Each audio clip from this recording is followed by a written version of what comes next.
Gold prices taking a breather on Wednesday. Kitco's gold index is showing the spot price totally flat. Joining me is Daniel Wills, senior analyst at ETF Securities. So Daniel, does this mean that gold's rally on Tuesday was just a fake out, was just technical trading, or was it a sign of higher prices to come? One thing that's been very noticeable in gold is that there has been a little bit of flattening in prices recently.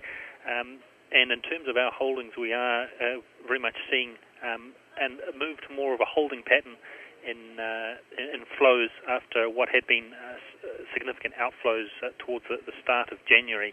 The other risk assets are very much still in play, with US growth in particular surprising on the upside.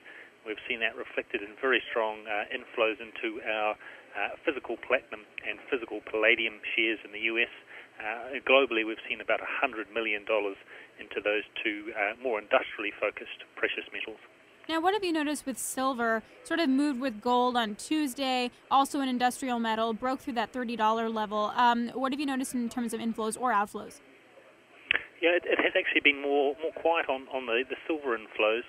Really, we've seen most of the interest go through into the platinum and palladium, potentially because these two products in particular are so geared towards the auto sector cycle, and this has been a particularly strong point of the emerging market growth story. Do you think that the selling in gold and silver is done for now, and that eventually we move higher, and when would that be?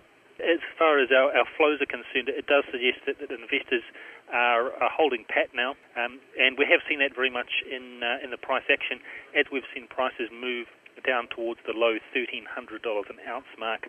We have seen increasing speculation that there has been a lot of bargain hunting, and particularly interest from emerging market buyers in gold. So it has got substantial support, but at the same time, really the risk assets continue to be in focus with growth at the moment, but certainly it doesn't rule out a further upside. Thanks so much, Daniel. I'm Alex Steele for The Street.